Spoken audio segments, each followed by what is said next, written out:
Halo bosku, dimanapun kalian berada.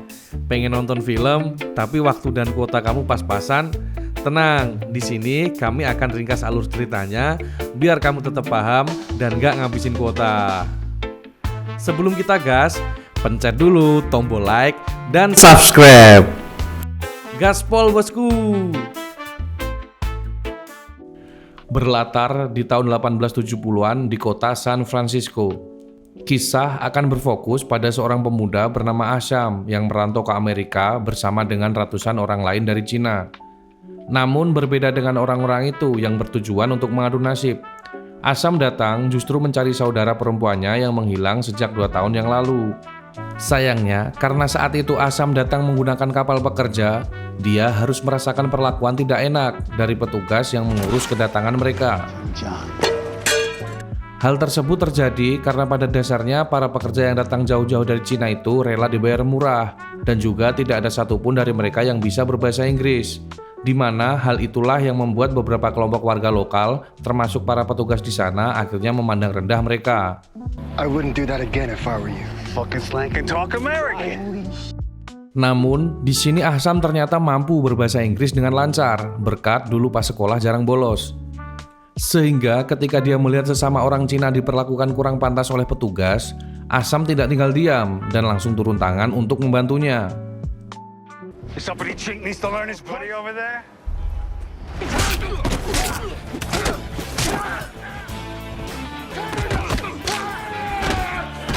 Begitu melihat aksi Asham yang dengan mudah mengajar 3 petugas itu, seorang maklar pasar gelap bernama Chow membawanya untuk bertemu dengan beberapa anggota mafia karena dia yakin kalau mereka pasti akan tertarik dengannya. Lalu setelah mendengar cerita dari Chow, mereka pun membawa Asham untuk bertemu dengan Ketua Jun, ketua dari geng Hubwei, yang mana adalah salah satu kelompok mafia paling berkuasa di wilayah pecinan, yang sumber pendapatan mereka adalah dari bisnis yang non-halal. Dari sini Ketua Jun menjadikannya karyawan magang dan meminta anaknya Yongjun yang mirip Suneo untuk mengajaknya berkeliling agar dia mengenali wilayah operasionalnya nanti. Lalu Suneo malah membawanya ke panti pijat. Namun bukannya jajan, Asham justru langsung blak-blakan kepada pemilik panti yang bernama Toy. Kalau sebenarnya dia sedang mencari saudarinya yang bernama Xiao Jingqing. Di sini Toy mengaku kalau dia tidak mengenali siapa wanita yang dicari oleh Asham. Walaupun dari gelagatnya bisa disimpulkan kalau dia sebenarnya punya informasi tentang perempuan tersebut. Tapi untuk alasan tertentu, dia seperti menjaga dan menutupinya. Tidak berselang lama, tiba-tiba muncul beberapa anggota dari geng Longzi, rival dari geng Hubwei yang sama-sama beroperasi di wilayah pecinan. Di mana untuk membedakan identitasnya, mereka memilih untuk menggunakan pakaian Jet Li yang jadul. Sementara geng Hubwei memakai setelan jas rapi seperti orang kantoran. Mereka berniat untuk membawa Suneo karena mereka mengira kalau dialah orang yang menanyakan tentang Xiao Jing. Untungnya, Asham segera muncul, di mana mentalnya sebagai seorang fighter sejati langsung dibuktikan. Dia mampu meladeni orang-orang itu hanya dengan menggunakan tangan kosong.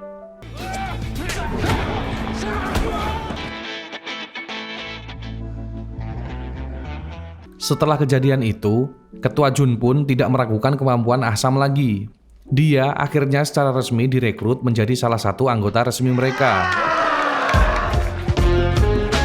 Sedikit info bagaimana kondisi latar belakang pada masa itu. Perselisihan antar kelompok mafia dimulai pada akhir abad 19. Namun sebenarnya sebelum adanya perselisihan, kehidupan di kawasan pecinan relatif damai.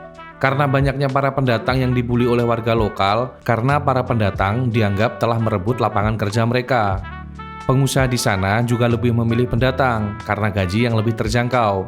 Karena itulah, kemudian muncul beberapa ormas seperti Hubwei, Longzi, dan yang lain-lain, di mana tujuan awal mereka sebenarnya adalah untuk mempertahankan harkat dan martabat saudara sesama pendatang. Sayangnya, karena sama-sama ingin berkuasa, gesekan pun akhirnya terjadi. Hingga akhirnya, 2 geng mafia besar itu sepakat membuat perjanjian untuk membagi genre pekerjaan. Geng Hubwei fokus untuk menguasai obat-obatan dan minuman halus, kalau keras es batu. Sementara geng Longzi fokus kepada prostitusi dan perjudian. Kembali ke cerita. Diperlihatkan wali kota yang sedang sarapan bersama istrinya yang bernama Penny. Disusul kedatangan tamu bernama Buckley, wakil wali kota sekaligus tangan kanan beliau. Di sini, Buckley melaporkan tentang adanya kasus pembunuhan 2 orang warga Cina. Yang ternyata, kedua orang pekerja itu adalah karyawan dari perusahaan yang pemiliknya merupakan pendukung atau sponsor utama wali kota dalam melakukan kampanye. Dan benar saja, sesampainya di kantor, beliau sudah ditunggu oleh si pemimpin perusahaan yang terlihat sangat emosi. Yang mana, agar kejadian serupa tidak terulang lagi, pemilik perusahaan itu menekan wali kota untuk meningkatkan keamanan bagi karyawannya. Buckley yang mengetahui hal itu langsung bertindak cepat dengan menemui Pak Kepala Polisi dan memanggil salah satu bawahannya yang bernama Bill, seorang polisi lokal yang paham akan seluk-beluk pecinan. Di sini mereka berniat untuk membuat satuan khusus berjumlah 4 orang yang akan dipimpin oleh Bill untuk mengontrol kawasan itu. Sementara itu di pengadilan, diperlihatkan 2 orang warga lokal yang kemarin menghabisi warga Cina yang sedang disidang atas kasusnya. Ternyata kedua orang tersebut merupakan anggota dari serikat pekerja lokal. Di sini perhatian mereka pun sempat teralihkan kepada seorang pria yang duduk di belakang. Pria ini adalah Larry, bukan yang itu, pemimpin serikat pekerja yang juga seorang fighter. Dia memprovokasi para pekerja untuk melawan dan mengusir pekerja etnis Cina karena dianggap telah merebut lahan pekerjaan mereka. Kembali ke tempat Bill. Di sini kita juga dikenalkan dengan seorang polisi muda bernama Henry yang nantinya dia akan berperan cukup besar di sini. Mereka lalu menemui Chow untuk membeli beberapa senjata. Jagani sing ora-ora. Namun, Henry sebagai polisi lugu yang belum tahu cara bermain kepolisian di wilayah tersebut terlihat sangat kebingungan melihat Bill tidak menangkap orang yang menjual senjata ilegal dan justru malah membeli senjata dengannya. Di tempat yang sama, diperlihatkan Ahsam yang kini telah resmi menjadi anggota Hopwe. Dia sedang patroli bersama Suneo dan yang lainnya. Hingga akhirnya, perhatian Ahsam pun teralihkan kepada 2 orang yang berpakaian anggota Longzi. Dia memutuskan untuk mengikutinya, dan ternyata mereka berjalan menuju ke markasnya. Lalu Suneo muncul untuk mengajaknya pergi, dan memberitahu jika tempat itu sangat berbahaya bagi anggota Hopwe. What the fuck, man? Come on, let's get the fuck out of here.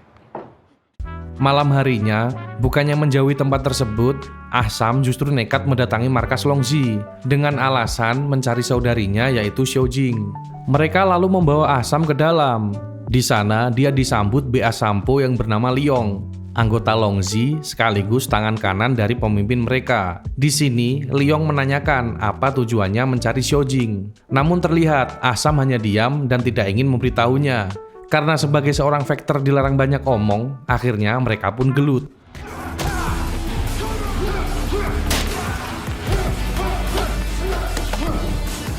Setelah sekian lama tidak pernah menemukan orang yang bisa mengalahkannya, kali ini Ahsam akhirnya menemukan lawan yang sepadan. Diperlihatkan, dia pun sempat dibuat kewalahan menahan serangan Liong. Di tengah pertarungan, tiba-tiba seorang mbak-mbak muncul untuk melerai dan meminta Liong untuk meninggalkan mereka berdua. Dari sini, akhirnya kita tahu kalau ternyata wanita yang dihadapannya itu adalah saudarinya, yaitu Xiaojing. Namun, dia telah mengganti namanya menjadi Mailing. Mailing. Di sini, Ahsam lalu mengatakan maksud kedatangannya ke Amerika. Dia ingin mengajak Mailing pulang ke kampung halaman.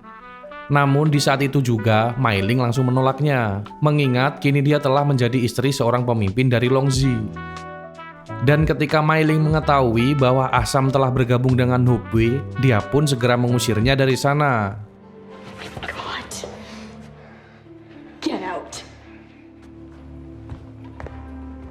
Setelah Ahsam pergi, Mailing lalu menemui seorang abah-abah yang ternyata beliau tidak lain adalah Longzi, pemimpin keluarga mafia tersebut. Di sini beliau mengungkapkan ketegangan antar para keluarga Tionghoa yang akhir-akhir ini memanas dan bisa dikatakan memasuki tahap kritis.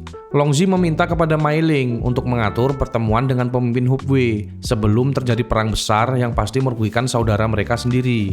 Namun, tanpa sepengetahuan Longzi, Mailing justru pergi menemui Buckley, si wakil wali kota. Dia memberitahu tentang rencana Longzi barusan, di mana ternyata Mailing juga adalah mata-mata pemerintahan untuk membuat para keluarga mafia Tionghoa terus berseteru. Karena kalau mereka bersatu, hal itu akan membahayakan pemerintahan.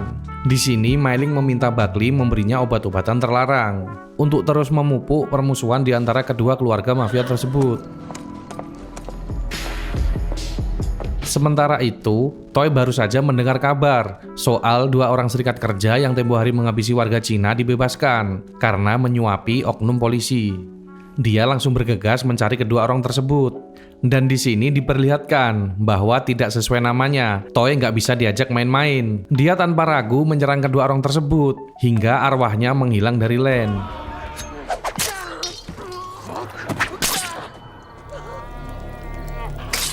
Keesokan harinya, Bill dan Henry menemukan jasad mereka dan baru diketahui kalau orang tersebut adalah 2 tersangka yang menghabisi 2 warga Cina tempo hari.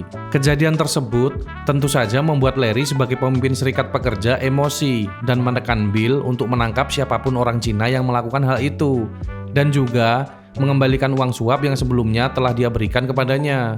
Masalahnya, uang tersebut telah dihabiskan oleh Bill untuk judi offline. Di tengah obrolan tersebut, atasan Bill tiba-tiba muncul untuk memberitahu tentang penemuan mayat orang Cina di pelabuhan. Tanpa buang waktu, mereka pun langsung bergegas ke TKP. Begitu sampai di sana, ternyata mayat korban pembunuhan tersebut adalah anggota geng Longzi yang sebelumnya dilakukan oleh Sunio, Ahsam, dan temannya setelah mengetahui pihak Longzi mengambil pesanan opium dalam jumlah yang banyak.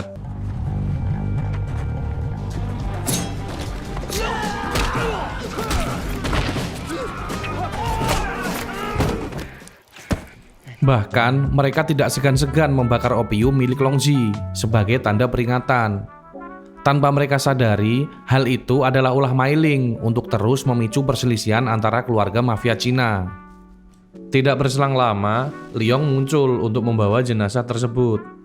Longzi yang mendengar kabar itu pun merasa makdek mak teratap dan kembali mendesak Mailing untuk segera mengatur pertemuan dengan pemimpin Hubei, mengingat beliau sudah capek melihat anak buahnya menjadi korban dari perselisihan dengan Hubei. Di samping itu, Longzi menyadari bahwa umur gak bisa dibohongi, yang hal itu berpengaruh dengan kondisi tubuhnya yang mulai engkri-engkrien. Namun, Mailing kembali meyakinkan Longzi, meskipun melanggar perjanjian di antara mereka, tapi bisnis opium tersebut adalah bisnis yang menjanjikan, dan karena itulah geng Hubei bisa berkembang lebih pesat dibandingkan dengan geng Longzi.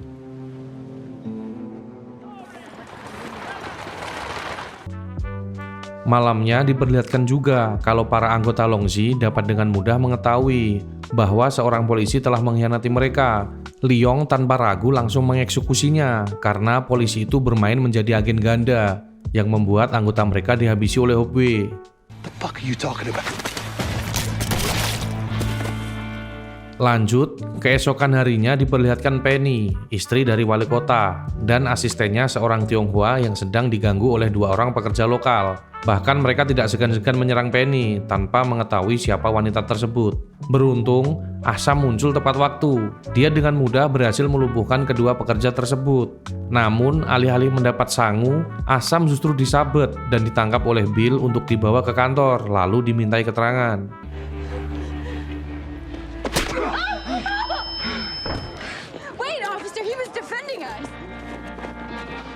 Chow yang melihat Ahsam ditangkap oleh pihak kepolisian pun bergegas untuk melaporkan kejadian tersebut kepada Ketua Jun.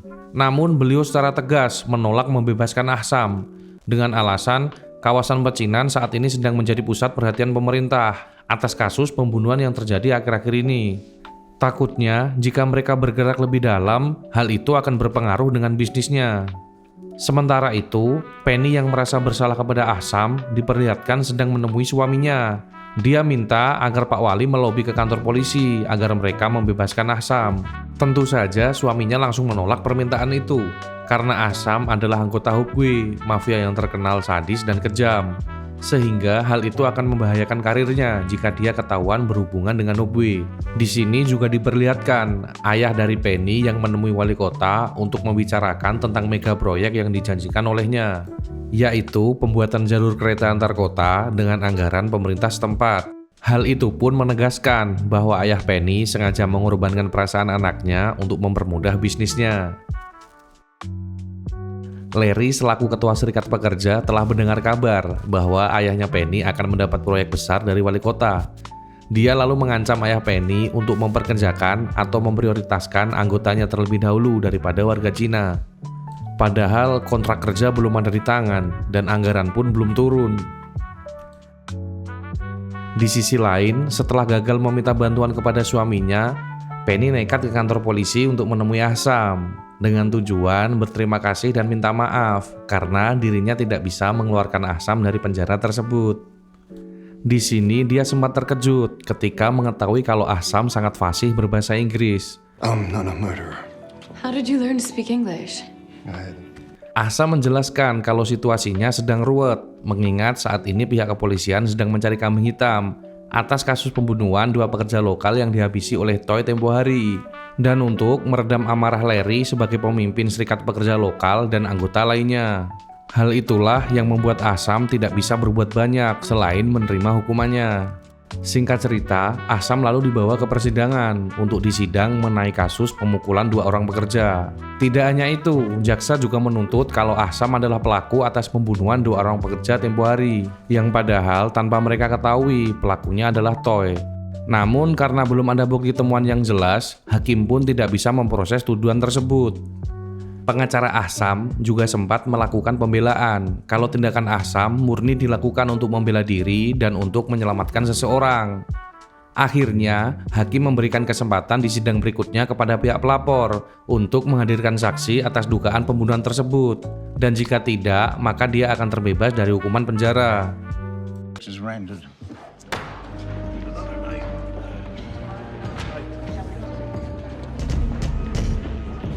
Larry yang tidak puas dengan keputusan hakim yang seolah-olah membiarkan dan tidak mengusut kasus pembunuhan kedua anggotanya terlihat emosi dan kembali menekan Bill untuk bagaimanapun caranya si Ahsam harus didakwa atas kasus pembunuhan. Lalu dia menyuruh 3 preman pasar untuk memberi pelajaran kepada Ahsam di dalam penjara. Namun di sini Larry telah salah besar, di mana Ahsam yang seorang master bela diri pun dapat dengan mudah menghabisi 3 orang itu. Kasih yang keras, bos.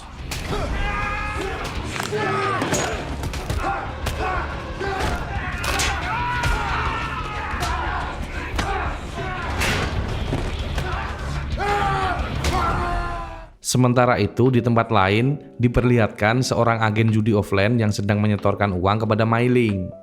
Si agen judi juga menyarankan untuk memperluas area meja perjudian agar mendapatkan uang yang lebih banyak. Mengingat akhir-akhir ini banyak sekali pengunjung datang dan tidak kebagian meja. Lalu sebagai bandar pro, Mei Ling pun langsung menyetujui saran itu. Di sini, Leong juga menemuinya untuk memberitahu kalau saat ini Ahsam sedang ditahan oleh pihak kepolisian. Meskipun kini Ahsam telah bergabung dengan Hope, namun sebagai saudara, Mei Ling tidak bisa tinggal diam. Dia bergegas menuju ke tempat seseorang yang akan menjadi saksi di persidangan Ahsam besok. Ancaman Mei Ling adalah kalau sampai dia besok datang, maka Mei Ling akan menganunya. Burying a family this large, I suggest you take me at mine. Okay. We won't testify. Alhasil keesokan harinya, hakim pun memutuskan mencabut tuduhan dan Ahsam dinyatakan tidak bersalah karena saksi tidak hadir dalam persidangan. Suasana pun memanas ketika anggota serikat pekerja lokal tidak puas dengan keputusan hakim. Mereka mengamuk dan membuat gaduh di ruang persidangan. The defendant is free to go.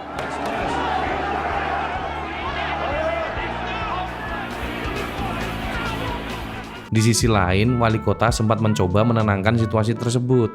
Namun semua yang beliau lakukan itu hanyalah cari muka, karena mukanya hilang. Wali kota menjadikan momen tersebut sebagai ajang kampanye untuk mencari dukungan dalam pemilihan wali kota periode selanjutnya. Persis seperti di tempat teman saya, politisi terlihat selalu mengumbar kebohongan di depan publik agar tujuannya tercapai. Yang jelas bukan di Indonesia ya teman saya ini.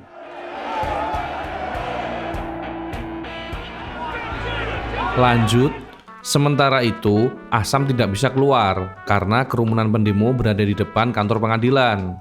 Lalu entah apa alasannya, Bill memberitahu sebuah jalan keluar melalui pintu belakang. Dan ketika sampai di pintu keluar, ternyata Chow telah menunggunya di depan pintu untuk membawa Asam kembali ke markas Hubway.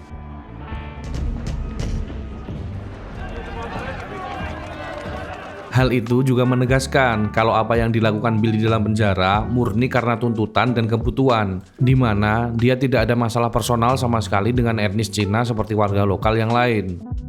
Balik ke Asam.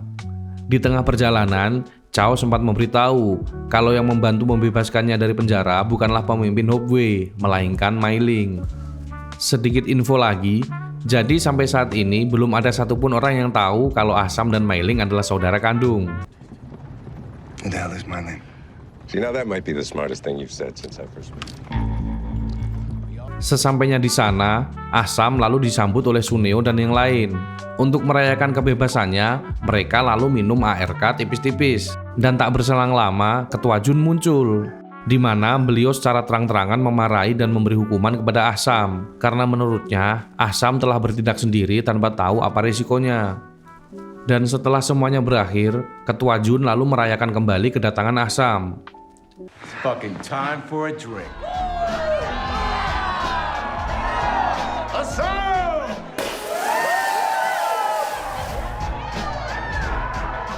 Di sini Asam juga diberikan amplop oleh Penny melalui bawahannya.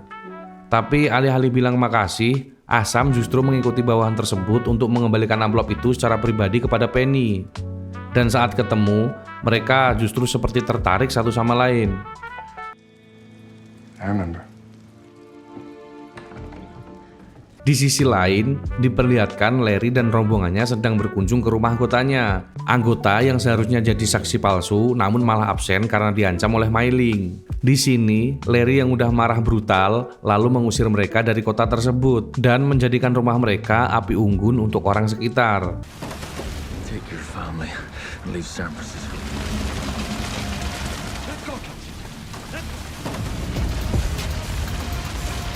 Sementara itu, di sisi lain diperlihatkan Bill yang sedang berada di salah satu kafe sekaligus tempat perjudian milik geng mafia bernama Fung Hai. Meskipun Fung Hai tidak sebesar Longzi dan Hubway, namun mereka terkenal sangat barbar dan juga memiliki bisnis yang cukup digemari oleh kaula muda hingga tua. Hal itulah yang membuat geng Fung Hai masih eksis sampai saat ini. Kedatangan Bill ke sana adalah untuk menyalurkan hobinya, yaitu judi offline. Walaupun kalah terus, tapi dia bukanlah tipikal penjudi lemah yang mudah menyerah. Dia bahkan berani meminjam uang kepada temannya untuk menyalurkan bakat yang harusnya dipendam itu. Tetapi semua itu ada risikonya. Bill justru dihajar ketika tidak mampu mengembalikan uang yang dia pinjam, dan dia diberikan waktu 3 minggu untuk mengembalikan uang tersebut. 3 weeks, Bill. Fuck you, Diamond. Keesokan harinya, Buckley yang atas perintah wali kota kembali menekan kepala polisi untuk menggerebek bisnis non-halal di wilayah pecinan.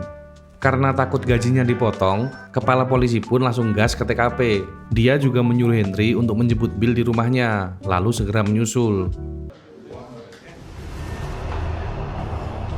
Lalu saat Buckley ke kantor dan gak menemukan wali kota, dia pun langsung menuju ke tukang servis otot langganannya karena dia mengetahui kebiasaan wali kota kalau lagi capek. Biasanya beliau langsung servis otot di tempat tersebut.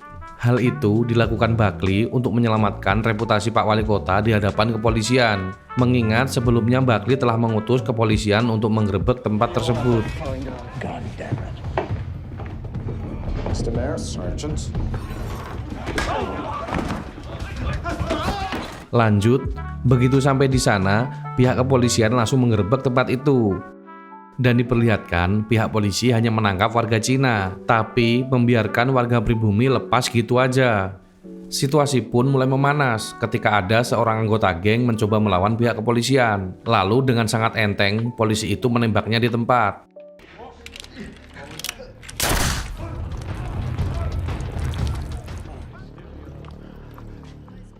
Di sini, Bill juga berniat untuk menggerebek tempat milik Toy.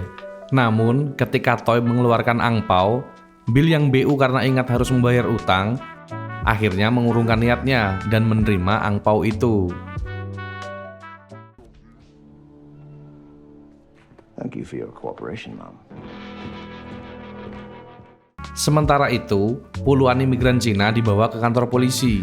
Lalu wali kota menyuruh kepada semua media untuk menyorot orang-orang Cina tersebut layaknya seorang kriminal.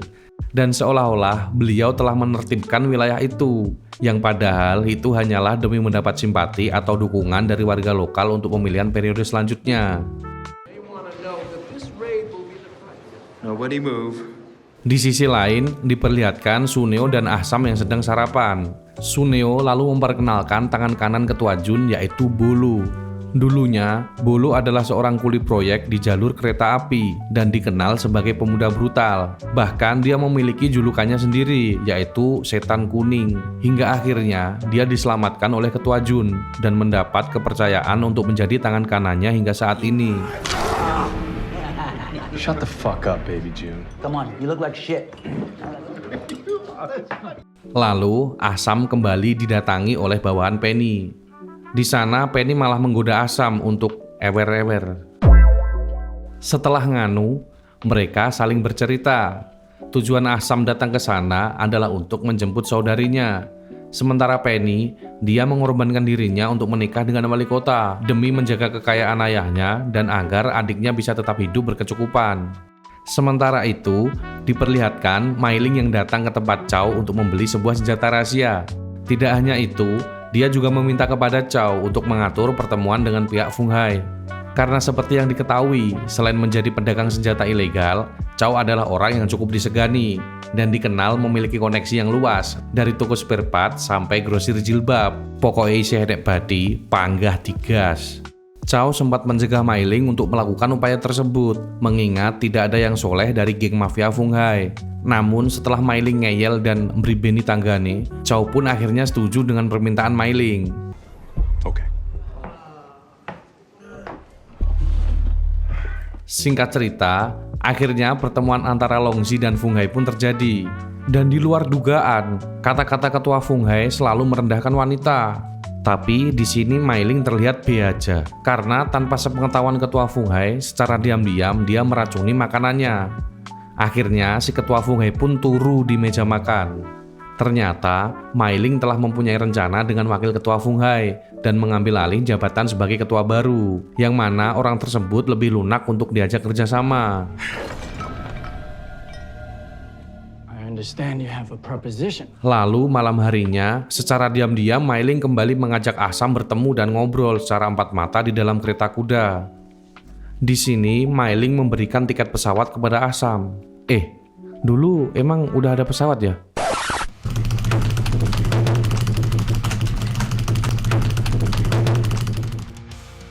Okay. Di sini, Mailing memberikan tiket balon udara kepada Ahsam dan berkata kalau akan terjadi war geden dan dia tidak akan segan-segan jika Ahsam salah pilih pihak. Namun, Ahsam justru tetap bersikeras untuk menolong Mailing yang sekarang terjebak di kehidupan gelap.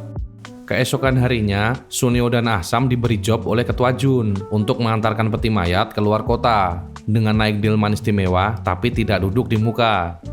Kebetulan, di dalam kereta itu, mereka bersama seorang pastor, sepasang suami istri, dan seorang preman lokal.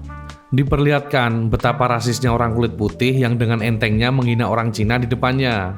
Karena mereka mengira kalau Ahsam tidak paham dengan bahasa Inggris. Lalu, karena merasa dirinya adalah tokoh agama, pastor pun berkata bahwa manusia pada dasarnya sama. Justru, manusia itu sendirilah yang mengkotak-kotakkan diri mereka dan merasa dirinya paling sempurna. Civilized humans here. Di tengah perjalanan, Pak Kusir yang merasa kalau kudanya kelelahan ditambah lagi maghrib akan menjelang, takutnya ada hantu, dia pun memutuskan untuk istirahat, sekaligus bermalam di sebuah penginapan dan berniat meneruskan perjalanan keesokan harinya. Di sini, karena khawatir mayat tersebut akan dimakan hewan buas, Suneo pun memutuskan untuk membawanya masuk ke dalam penginapan. Dan diketahui, penginapan tersebut ternyata milik warga Cina yang menikah dengan seorang kulit putih.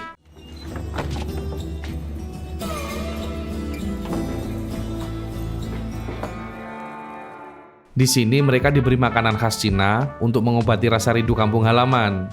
Orang itu juga bercerita kalau dia membangun penginapan ini mulai dari nol bersama dengan istrinya. It's America, little brother. Di luar, situasi pun kembali memanas ketika si preman kembali mengumpat dengan kata-kata rasis yang kali ini ditunjukkan kepada pelayan penginapan yang seorang suku Amerika asli atau yang biasa mereka sebut dengan Indian. Suneo yang kali ini sudah semermet berniat untuk memukulnya dengan pisau. Si berandal lalu mengeluarkan pistolnya. Namun karena kebanyakan omong dan belum sampai bertindak, tiba-tiba sekelompok bandit muncul yang langsung menembak kepala si berandal. Kedatangan mereka ke sana adalah untuk meminta jatah KA kepada pemilik penginapan dan memalak para penumpang kereta. Dan usut punya usut, ternyata Pak Kusir adalah impostor. Let's get on with it.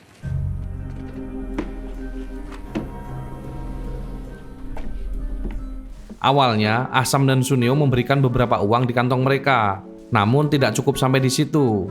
Para bandit juga berniat mengambil mayat yang dibawa oleh Suneo. Karena kasihan, udah jadi mayat tapi masih diperebutkan, akhirnya mereka pun melawan.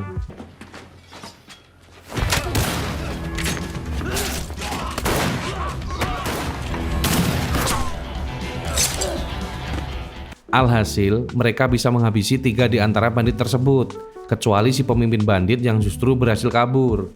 Disinilah orang-orang penasaran dengan apa yang sebenarnya ada di dalam peti mati itu, sehingga para bandit sangat menginginkannya. Ahsam lalu memutuskan untuk membongkar peti itu. Dan setelah peti terbuka dan mayatnya dicubles pakai pisau, Ahsam pun dibuat terkejut ketika menemukan emas di dalam tubuh mayat itu. My God.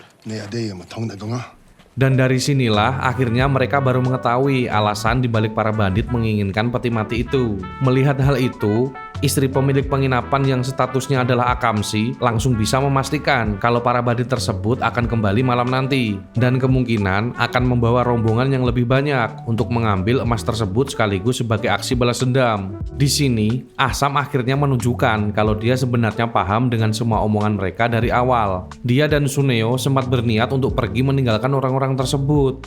Namun, karena pemilik penginapan menodong mereka dengan shotgun, takut dijamsut, terpaksa mereka pun bekerja sama dan membuat rencana untuk melawan para bandit yang sebentar lagi akan datang. Malamnya, orang yang ditunggu pun akhirnya tiba, di mana Ahsam menunggunya seorang diri di atas peti mayat. Dia bernegosiasi untuk menyuruh para bandit tersebut pergi secara baik-baik. Padahal, Ahsam hanya mencari kesempatan untuk membuat musuhnya menurunkan kewaspadaan mereka. Dan yang terjadi adalah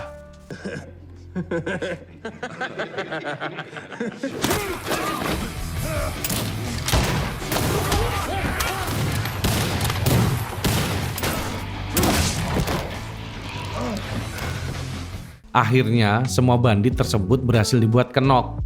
Keesokannya, Ahsam dan Suneo melanjutkan perjalanan, sementara pemilik penginapan justru mendapat hadiah setelah mengumpulkan jasad para bandit dan diserahkan pada kepolisian setempat. Akhirnya, Ahsam pun mendapat respek di antara orang kulit putih.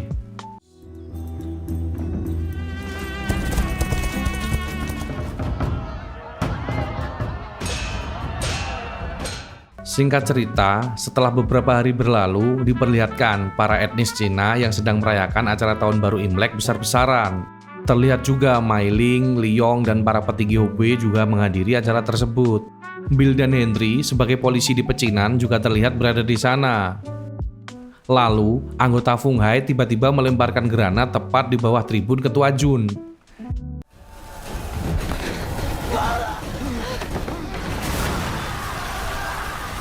Ketua Jun yang menjadi target utama justru malah selamat, meskipun harus mendapat perawatan di rumah sakit.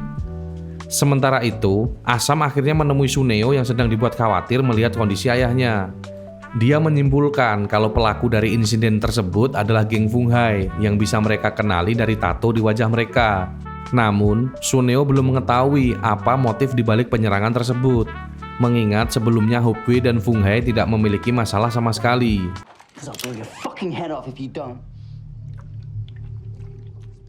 Melihat bukti di TKP, Suneo pun langsung menemui Chow dan menjelaskan kepada para petinggi Hubei bahwa dalang dibalik aksi tersebut adalah geng Fung Hai yang bekerja sama dengan Long Zi dengan tujuan mengambil bisnis opium mereka.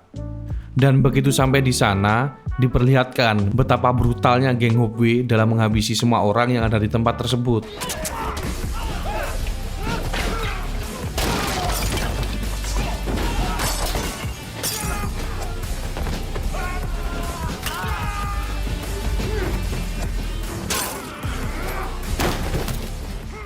Di sisi lain, diperlihatkan geng Longxi yang sedang mengadakan pesta makan malam. Pemimpin Longxi tidak tahu kalau di belakangnya, Mai Ling dan Leong telah mengatur serangan untuk menghabisi pemimpin Hopeway. Lalu, mereka dibuat kaget dengan sebuah kereta kuda yang langsung menjatuhkan mayat anggota geng Fung Hai. Dari kejadian itulah, akhirnya pemimpin Longxi langsung bisa memastikan bahwa Mai Ling telah melakukan pergerakan tanpa izin darinya.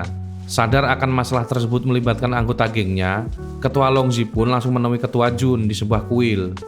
Beliau meminta maaf atas apa yang dilakukan bawahannya dan bersedia untuk bertanggung jawab penuh atas kejadian itu, dan berharap hal tersebut tidak mempengaruhi tujuan mereka dalam mengupayakan perdamaian.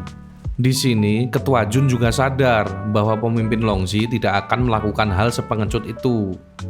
Karena seperti diketahui ketika masih berada di puncak karir atau lebih tepatnya 30 tahun yang lalu, beliau merupakan seorang pemimpin paling dihormati di kawasan pecinan.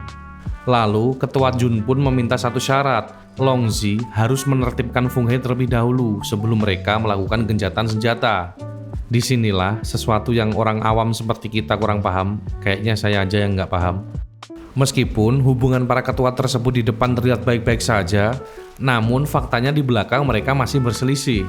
Dan Ketua Longxi sadar betul bahwa Ketua Jun pasti akan menganunya dalam waktu dekat, walaupun mereka tidak mengekspresikannya sama sekali. We won't be seeing him again. They're going to kill me. Di sisi lain, Bill mendapat tamu tak diundang, yaitu seorang DC pinjol yang datang untuk menagih hutang. Mengingat waktu 3 minggu yang dia berikan sudah berakhir. Tidak ingin masalah hutang tersebut diketahui oleh istrinya, Bill pun lalu mengatur pertemuan dengan si DC untuk menemuinya di suatu tempat malam nanti. Namun sebelum itu, Bill menemui Larry terlebih dahulu. Bill meminta bantuan Larry dengan memanfaatkan kebenciannya terhadap etnis Cina dan berniat mengadu dombanya dengan DC pinjol yang bekerja pada mafia Cina tersebut. Tak berselang lama, orang yang ditunggu pun akhirnya tiba. DC pinjol langsung mengambil uang milik Bill. Namun sebelum pergi, Larry sempat mengajak DC pinjol itu untuk fight 2 ronde. Dan jika dia mampu bertahan, maka mereka akan melepaskannya. Bukan tanpa alasan, Larry sengaja melakukan hal itu karena dia tidak menyukai alasan si DC yang bekerja untuk mafia Cina. Hal itu dianggap penghinaan besar mengingat si DC merupakan orang kulit putih yang seharusnya bersama-sama mengusir warga Cina dari sana. Di sini, tentu saja pertarungan berjalan tidak seimbang.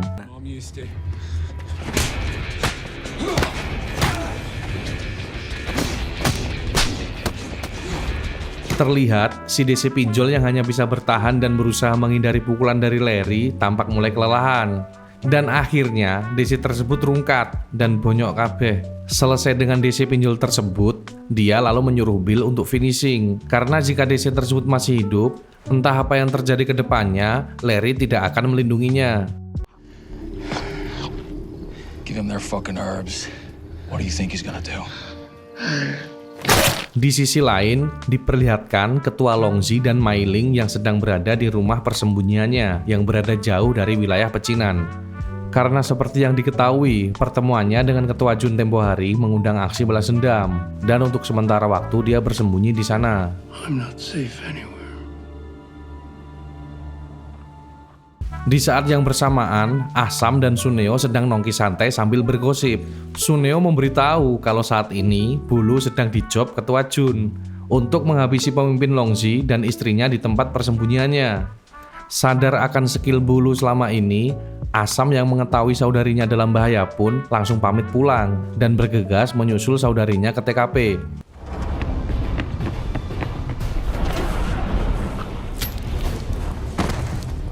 Ternyata, Bulu telah sampai di rumah rahasia Longxi, di mana dia berhasil melumpuhkan satu persatu anak buah mereka yang sedang berjaga dengan sangat efisien. Dan sesampainya di dalam, Mai Ling sempat mencoba melakukan perlawanan. Namun, hal itu bukanlah masalah bagi Bulu yang seorang mantan juara tarung bebas, kelas kecamatan. Apakah Mailing akan kembali ke rahmatullah?